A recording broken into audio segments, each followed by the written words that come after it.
start the sentence with, if I could reimagine the future, or the future that I would like to see, Mm-hmm. and then take us wherever you want to go. Okay, cool. And it's just Awesome. playful. Yeah. All right. Okay. Yeah. I know you already get all this. All right, cool. All right. I love it. Yeah.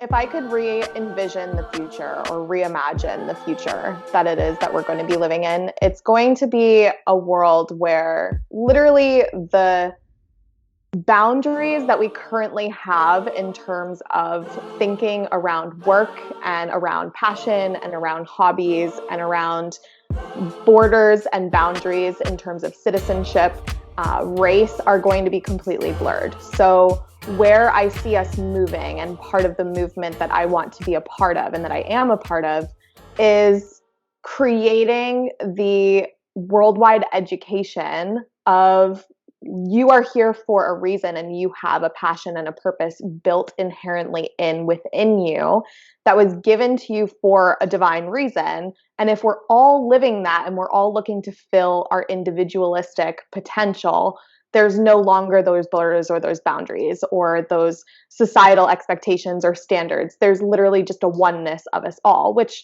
is what I ultimately believe we all are anyways. I believe we're all connected to a source energy. We're all here to contribute to the greater collective. And when we do that is when we go through a journey of self-discovery and self-exploration and self-awareness and personal development, and find out what that means for us in terms of our individual contribution.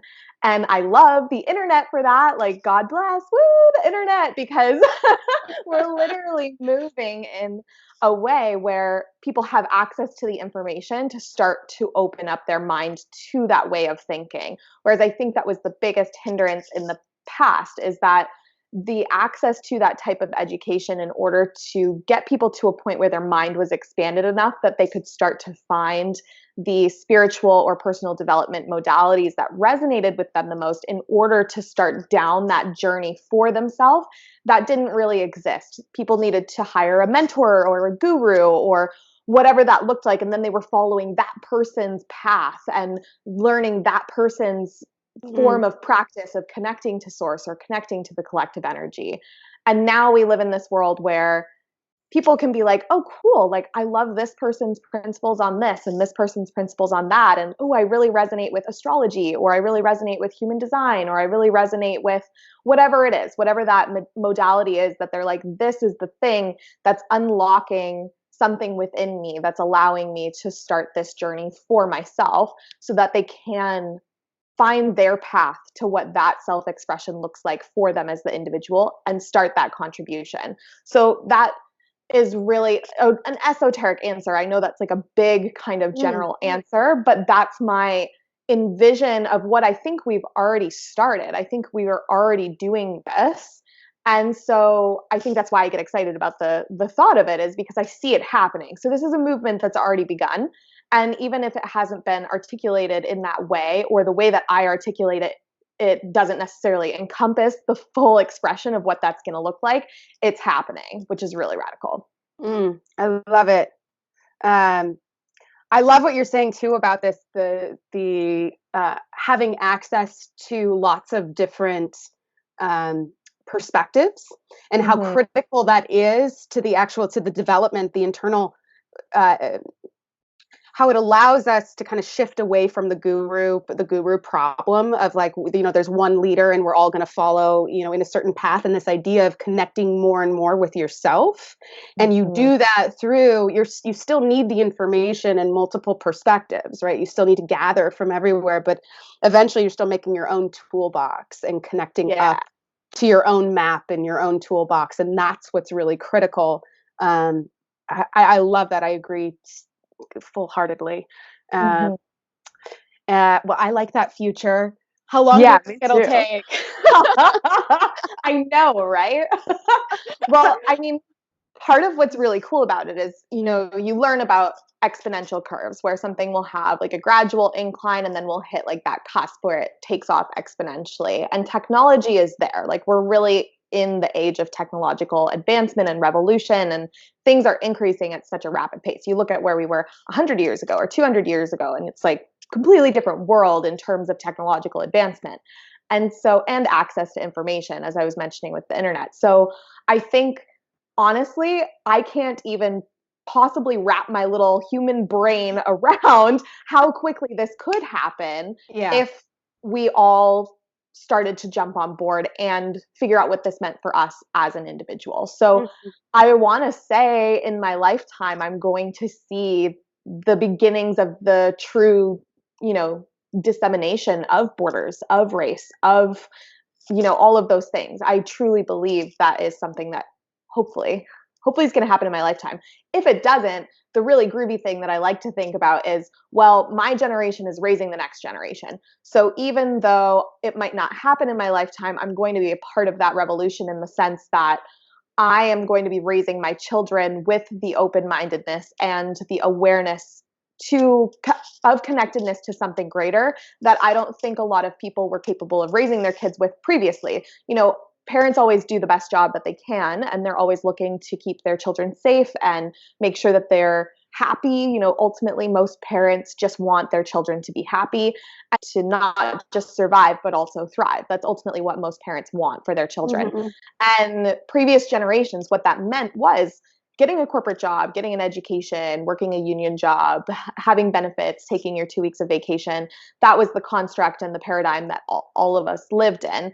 And so we were raised that way. But we're kind of the first generation that's like, oh, actually, happy mint and happy mint. That was my mix of happiness and fulfillment. Happy mint. I love it. Good word. It might go in the Okay. title. Finding happiness. Exactly. But ultimately, like happiness and fulfillment, we now recognize gets to be up to us what happiness and fulfillment is. It doesn't have to be based on the standards of our parents or based on the standards of society or based on consumerism or based on whatever we are basing it on. We've learned now, our generation has learned now that what happiness and fulfillment means to us as an individual is attainable. We can build whatever it is that we want, and we're capable of creating our own reality because we now have an understanding of the brain, and you know that our reality is our perception and the tools that it is that we can use to create our own perception and therefore our own physical reality. Okay, well, on that note, let's get into your work, what you do, your contribution, and yeah, tell me. So, go ahead and if you can just explain a little bit about the type of work that you do and your perspective on how you contribute and how you work with clients. Yeah, absolutely. So it's been an evolution, which I think every business owner goes through. And where I am right now is this beautiful place of serving women who are in the online space. So they've really harnessed the power of the fact that the world is so connected, and they're using it to build a business that gives them that individual sense of fulfillment and purpose. So I serve in a couple of ways. I'm the queen of online business strategy and internet marketing, content creation, building a personal brand. So I use all of my kind of strategic knowledge in association with the fact that, number one, I've been on this journey myself. So I've gone through the experience of what it's like to, you know, break free of all the things you thought you should be doing into what it is that you actually want to do. And so I'm a coach, I'm a mentor, and I'm also a content creatrix, I like to call myself, for women who have online businesses that are really focused on impact and personal brands. So all of the women I serve are really heartfelt women who are here with like a mission, whether it's, you know, fitness coach who's like super passionate about their own evolution and journey that they had in terms of health, and now they're trying to get as many people on board with living a healthy lifestyle as possible. Or it's spiritual mentors who are really like, I want to spread the word of modern spirituality and what that looks like in a practical way so that people can start implementing it into their life in a way that feels good for them. Or, you know, I have people who are teaching others how to be one of these types of mentors. I have business coaches, and they're all so driven and so into their mission, and they're here to make as much of an impact on as large of a scale as possible. And it's really, really cool to see how lit the fuck up these women are. Like they have this core purpose. And that's why I think through my own work is where I've really discovered that we all really are here to provide an individual contribution. And that individual contribution is ultimately what is of the highest service to everyone else. Like the reason we have desires that are different from other people, there's a reason for that, right? And when people are following those desires and their intuitive compass in order to discover what their individual purpose is, their drive and their motivation to show up in 100% fullest capacity and really get behind their mission is just like, it's astounding. Love it. Yeah. It's awesome. And can you speak a little bit, or do you want to the human design element of what you do? Or yes, for sure. So human design is one of the modalities that I use in my business. It's a self-discovery and self-awareness tool that I found for myself, that when I found it, things started clicking for me in a new way. And I use that to really help my clients discover a roadmap back to their true self. So a lot of people get so lost in how they were raised, or the way that they were conditioned, or how they were brought up, or, you know, what their parents did before them, or what the school system told them that they should do. Or, you know, there's a lot of amazing people who are in the corporate construct and they're successful, quote unquote successful, and they're at this place where they're like, shouldn't I be feeling joyous at this point? Like, I've done all of the things everybody told me I should do, and I've hustled my whole life, and now here I am, and I'm really actually not happy, even though it was all a lie. Like, everybody told me I was going to be happy when I got here, and now here I am. And so what I use human design for is the spiritual component of like, what is actually in alignment for your soul. Like, what's your soul's contract in this paradigm? Like, who are you here to serve? How are you here to serve? What's the journey you're going to take on your life's path in learning and discovering that process? What's that going to look like throughout the course of your life? What are your individual gifts that you've been given? And, you know, human design itself, I can tell you, is like a mix of like the I Ching, and it's astrology, and it's all of these things. But ultimately what it's really about is, underneath all of the things that I've been told I should do in order to be happy, what's actually going to make me happy? Because there are desires that I inherently have that I've probably suppressed because I've been told that I couldn't make money that way, or that, you know, it wasn't the right thing to do, or that it wouldn't make my parents proud, or whatever it is. And so I've suppressed them and done all the things that I think I should be doing because everybody's telling me that's what's going to make me happy. But underneath all of that, what's actually lying there, that is my core desire and my true purpose. And so, I mean, human design can be of service to everyone in that sense, that we get lost and it's really easy to get lost. And I love it for myself as a tool of like, who am I? Like, when I'm like feeling this confusion of like, what should I be doing right now? And I just come back to like, well, what do I actually want? And like, what am I actually here for? And what am I actually meant to be doing? And how do I actually tap into that sense of fulfillment, of purpose, of joy? Because that's really what we all want. We all become business owners or start on this journey of personal development. Like, someone who's watching this, you obviously are on that journey. You wouldn't be consuming this type of content if you weren't on that journey, right?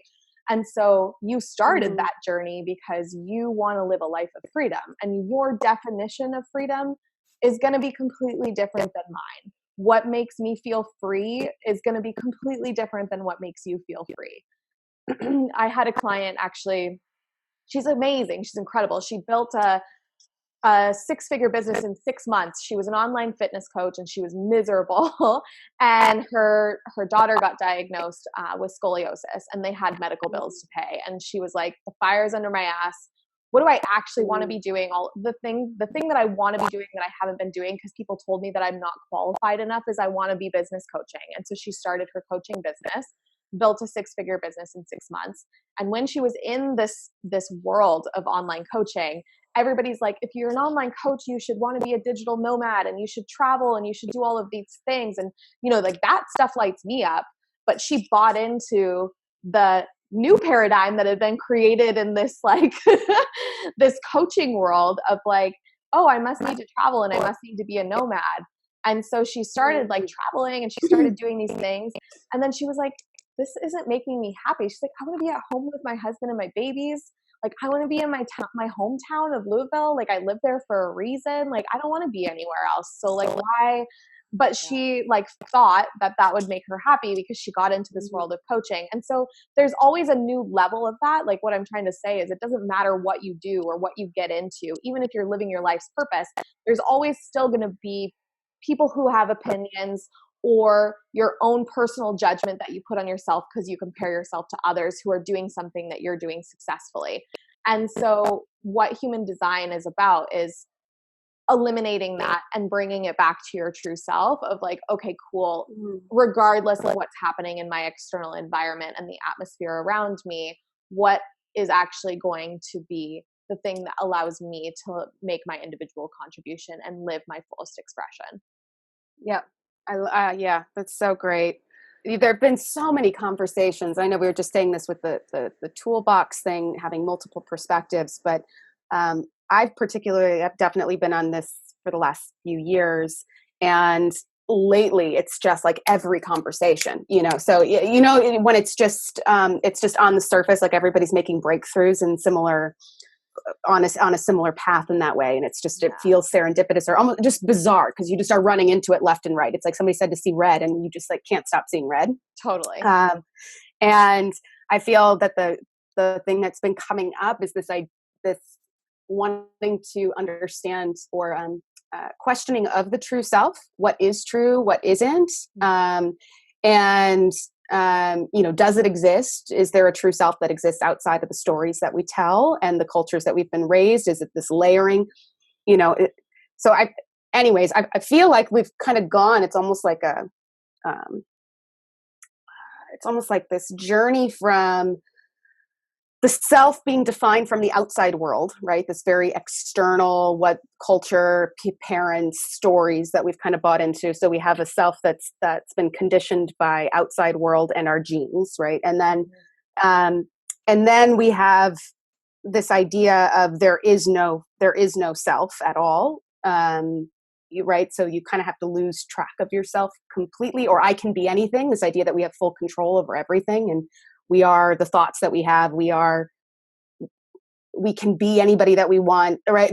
So this kind of this freedom of there is no self. There's only what you imagine yourself to be. And then kind of this blending of the world and this acceptance of there is actually there is a structure to you. Yeah. There is, and there are certain things that you cannot change. You can elevate, you can honor that map and improve it and take advantage of its full potential. But there is a certain structure and architecture to yourself that must be honed and understood. And that's the human design. And the new conversation that I'm starting to hear a lot of is, what is my true map? I must have one. And I know I've felt it before. And how do I honor it? Totally. And yeah. Yeah. I heard it described once, and I think there's still a few problems with this analogy. However, I really liked it. And it was like, your life is literally like a roller coaster. Like, there's going to be twists and turns and ups and downs, and you don't know what's coming. It's coming. However, like, before your soul came here, you helped create the ride. Like, you were a co-creator of like what your soul's evolution needed to look like in this human experience. And you get to choose now as an individual that's here and having the human experience. Are you going to take the ride kicking and screaming and in resistance and pretending it's not happening, even though the track's always moving? Or are you going to throw your hands in the air and be like, woo, I'm on the ride. All right. Like, I don't know what's coming. This is really fucking scary. Oh my God, this is amazing. Like, which path are you going to take? Yeah. And you make that conscious choice as a human is like, are you going to resist like, you're still going to the station at the end, like, you're right there. Come hell or high water, baby. It's happening. It's happening. And like, you helped create this. Like, your soul is here for a reason. And your soul, with the power of whatever connection, divine source of whatever it was, like, you helped create the ride. You laid out the map of what your soul needed to experience to evolve. But you get to choose. resistance and kicking and screaming the whole way and like popping every blood vessel in your face, or throwing your hands in the air and just being along for the ride and surrendering and choosing flow and choosing the marriage of like discipline with the surrender. Absolutely. Absolutely. Yeah. I know both of us have been on a journey and that way. I finally threw my hands up probably about 6 months ago or so, where I was like, I think I just should just throw my hands up now. Yeah. I think there's nothing else I can do. All I'm running into are barriers if I try to resist this any longer. Yes. Yeah. And it's so much fun when you put your hands up, but it's real scary to do. It totally is. It's so scary. It is. And I feel it's funny because I feel like the reason that we resist, like, and we become these high, like uptight type A perfectionists. I think you and I both had that in common. And like 99.9% of the female entrepreneurs that I've met in my time working with them, they've all been recovering type A perfectionists who were control freaks, and they tried to control everything. Everything. And the reason why is because when we're younger, we're told what's going to make you happy is, you know, a family and a house and a job and an education and all of those things. And so we as kids buy into that. We're like, oh my God, that's what I need to do because that'll make me happy. This person's telling me that'll make me happy. And so then we learn, we're like, well, the way I get that is by being a crazy, you know, type A perfectionist. It's by controlling everything. It's by getting good grades. It's by being a goody two-shoes. It's by, you know, wearing masks and people pleasing. Like that's how you get the things that you're told are going to make you happy. And most people, unfortunately, never get to the stage where they have all of those things and then have to go like, oh shit, realize, yeah, these actually don't make me happy. And now I'm kind of back at this, like, do I keep down this path of resistance, which has served me to get all of these things that I told were going to make me happy? Or am I going to choose a new way, which is really scary because my whole life I've been living this way. And I ultimately, like, someone asked me the other day so I like to pose really ridiculous questions to people and like listen to their answers. So I was talking to my boyfriend and I was like, you know, if an alien came to Earth and was like, we want a vial of your blood in exchange, we will fulfill one wish for you. Like, what would you do? And I was like, would you give them your blood? He's like, yeah, I would give it to them. And I was like, you wouldn't even ask what it's for? But anyway, that's like a side tangent.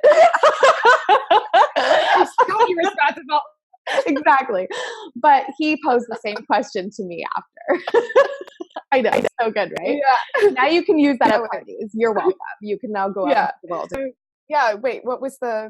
Oh yeah. My answer to that question, so he reversed it to me and he was like, what would you do? And I was like, I would give it to them. And I guess my wish would be for everybody to have and get everything that they've ever wanted, so that they could realize that it wasn't going to make them happy and they would be catalyzed on this journey of personal and spiritual development. Because I think it's impossible to force self-awareness on anyone. Obviously, like that, it has to be a personal journey. I've tried past relationships. I've tried. I'm not going to lie. I tried to coach ex-boyfriends 100%. Like throw you down the stairs to shake you off the self-aware. Exactly. Exactly. I tried. So I know from personal experience that you cannot force self-awareness on anyone or this desire for personal development. You cannot. Yeah. And in order for people to go on that journey, I've seen it come one of two ways, and it's always been the same. Either they got everything they wanted. So I've met corporate women who got all of the things. They got the house, the husband, the cars, all of the things, the nice clothes, the money in the bank, the vacations, everything. And they were like, fuck, I'm still not happy. What now? And then they were like, screw it. I'm like starting at ground zero, because to them it was worth it. That was their version of a rock bottom, was getting everything they thought they ever wanted and then realizing it wasn't actually happiness. Or there's the other extreme where it's like somebody had a traumatic experience. Everything was taken away from them. Somebody died. Something happened. Something really crazy happened. For me, I got diagnosed with anxiety and depression and put on medication. And I was like really unhappy. And I was like, this can't be my life. And like, that was my version of a rock bottom, like to the point where it was finally like, this is so bad that I have to discover another way. There has to be another way. And, so it's either one of those two things, like either this really shitty personal traumatic experience, or the person actually hustled their whole life, got everything they wanted, and then we're like, oh my God, I'm not happy. So one of those two things happens. And that's when people are finally like, oh, okay, cool. Like, I'm going to go on this journey now and actually like be invested in it, not just like learn from people in this superficial level so that I can talk the talk, but actually use this tool to transform my life and like go on this journey of spiritual awareness and like self-actualization. Great.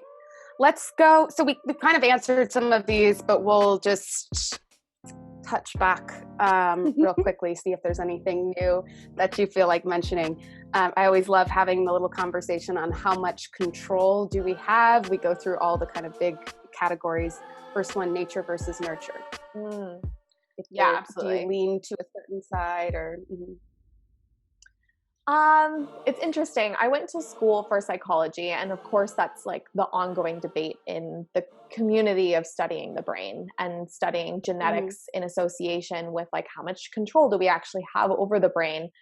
And brain science itself is so new that answering that question is really impossible for us at this point with the understanding that it is that we have. And it's interesting too, because we're studying the thing itself that gives us the ability to have that understanding. And so it's like, are we actually ever going to be capable of having the full capacity to understand that when the source of that understanding itself is the object of study? So I don't know, I would say like,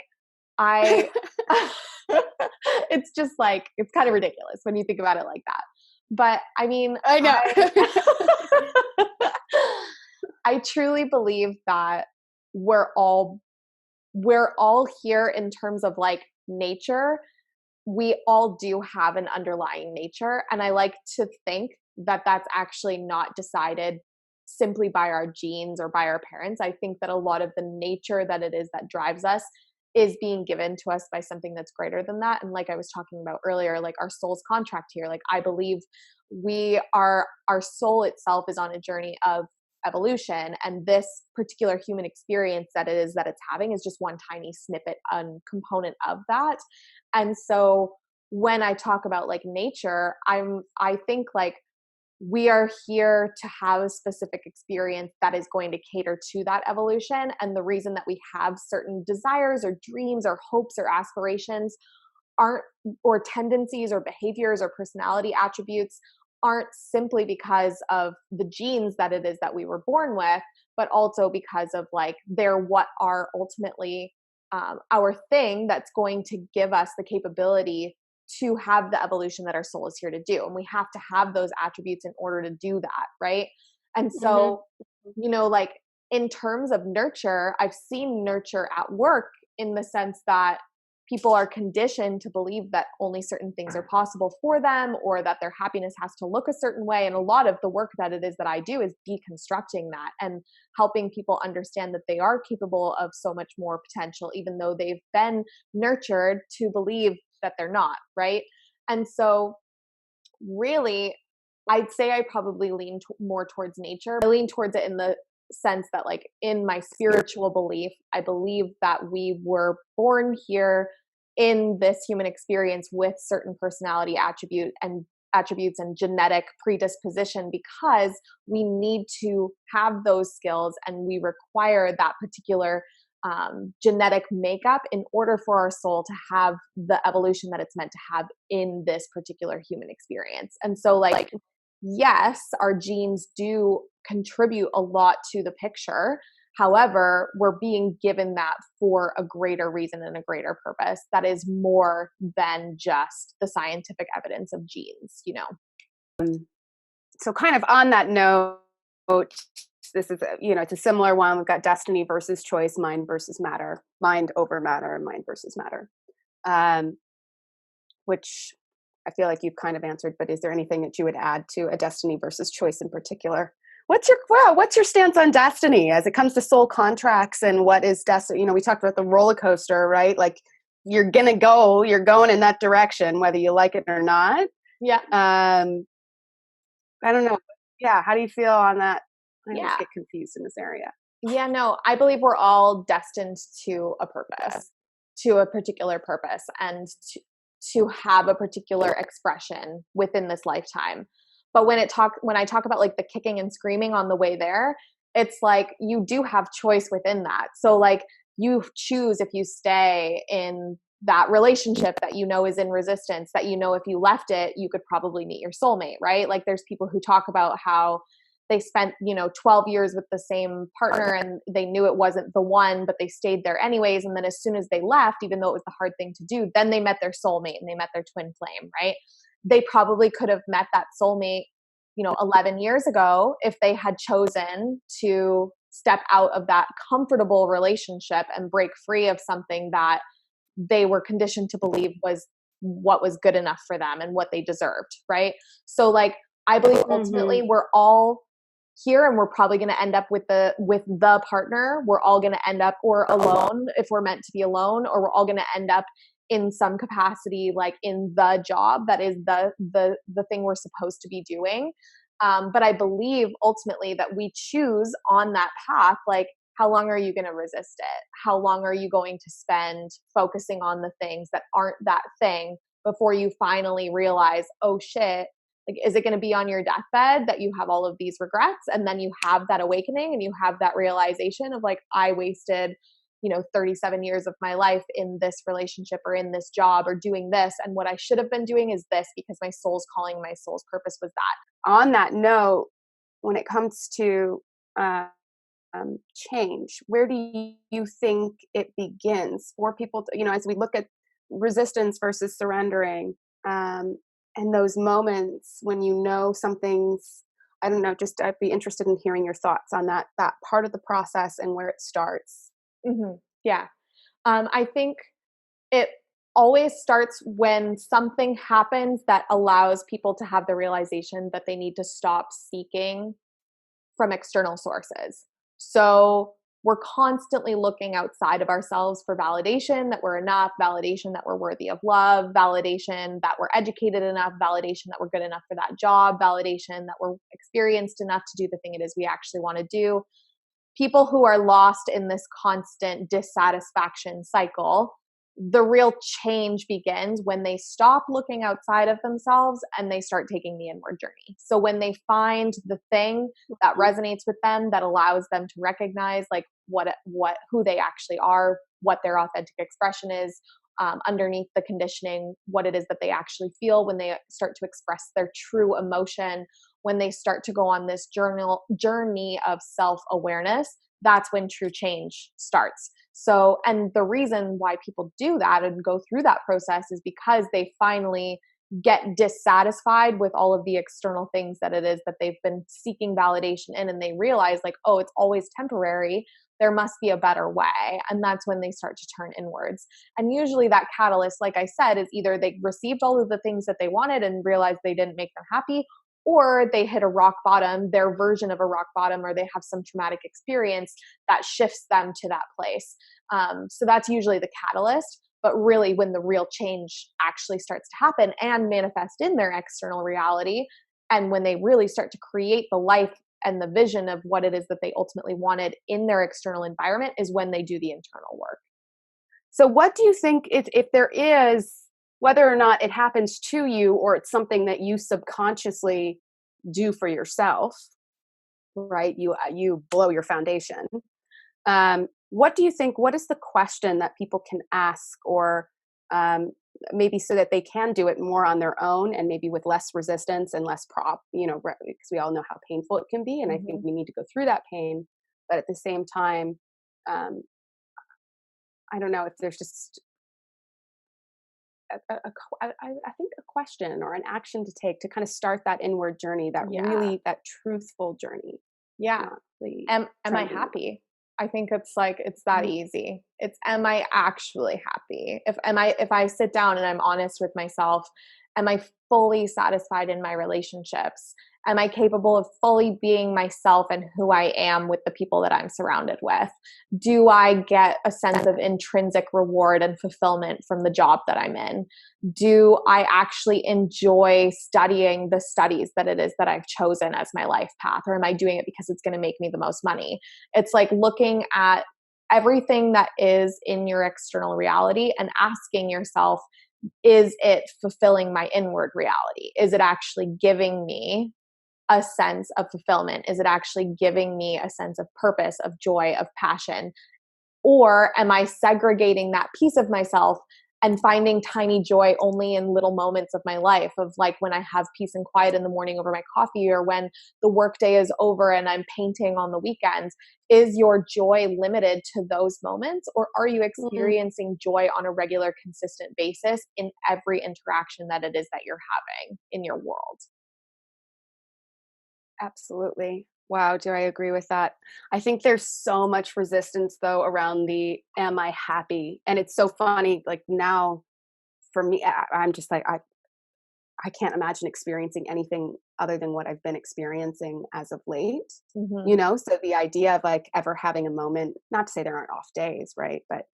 Um but I feel like for myself earlier on, and for a lot of people that I know, it's like, do I deserve to be? There's just still so much resistance around this idea that you can be happy and Mm-hmm. joyful, and that it's something that you should pursue.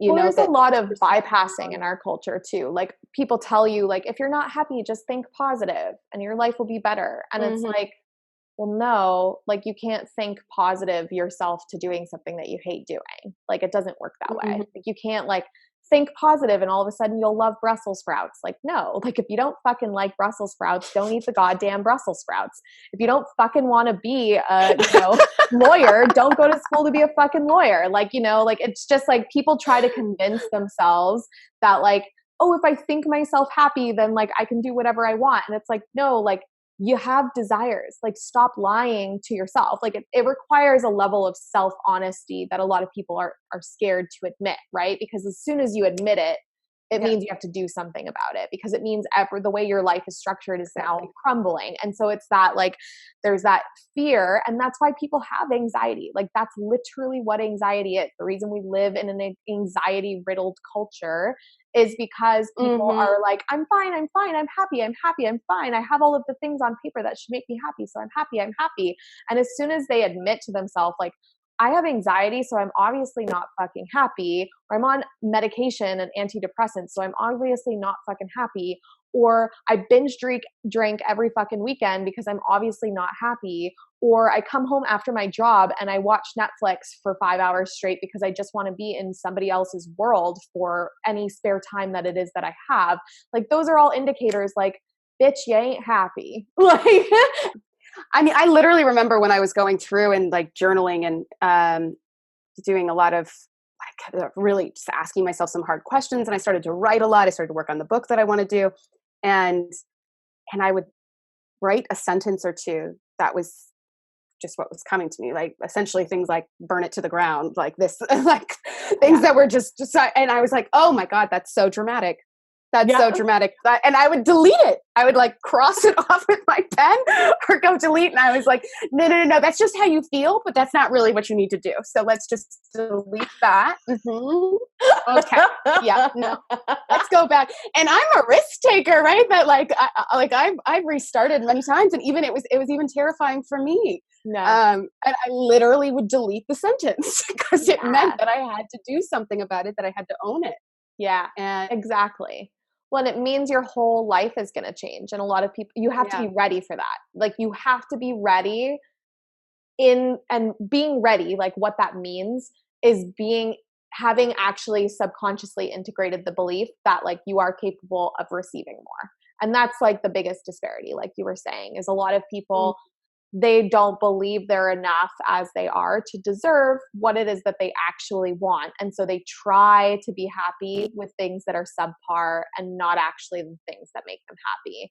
And so it's like, number one, yeah, like admitting like, fuck, I'm not actually happy. Number two, doing the work, the inner work to believe like, no, I deserve what it is that I want. And like, your whole life is going to change. Like, and that's the scary part, is people know that inherently. Like, they know that their whole life is going to change. You know, I lost all of my friends except for one. I got a divorce. I like stopped talking to my parents for a few months. I literally, I moved across the country. I completely started over in my business. Across the world. Yeah, across the world. Exactly. My whole life changed. Everything changed. And up until that point, I had been trying to give myself pieces of that. Like, I had changed my friend group before, and then I had moved to the Caribbean with my husband, and then I had like quit my job. It was like I was trying to do it in increments because I knew I wasn't happy, and I was like, well, maybe I don't have to burn the whole fucking thing to the ground. Maybe I can just give myself like one little slice of heaven, and that'll be enough. And then eventually it's like, no, like the reason you're giving yourself these little slices of heaven is because they make a whole pie of what you actually want your life to look like. And like, the only way you're going to get the whole pie is if you like get rid of all of the shit, that all the sugar-free shit that you're trying to use as like a supplementary source of joy. Yeah. Personal quote. Oh, God, it's so good. Personal quote or relevant words. I'm so psychic because I was literally about to tell you that my like trademark sentence and like what I say all of the time and what a lot of people in my industry know me for is joy is your GPS. And so that's what I'll leave you with as my token quote. Oh, you just like, I'm almost going to cry. Good. Yay. I love that. I feel like that needs to go, that needs to be on bumper sticker on everybody's car. Yeah. He never said we would be safe. My hope, my hope, my hope.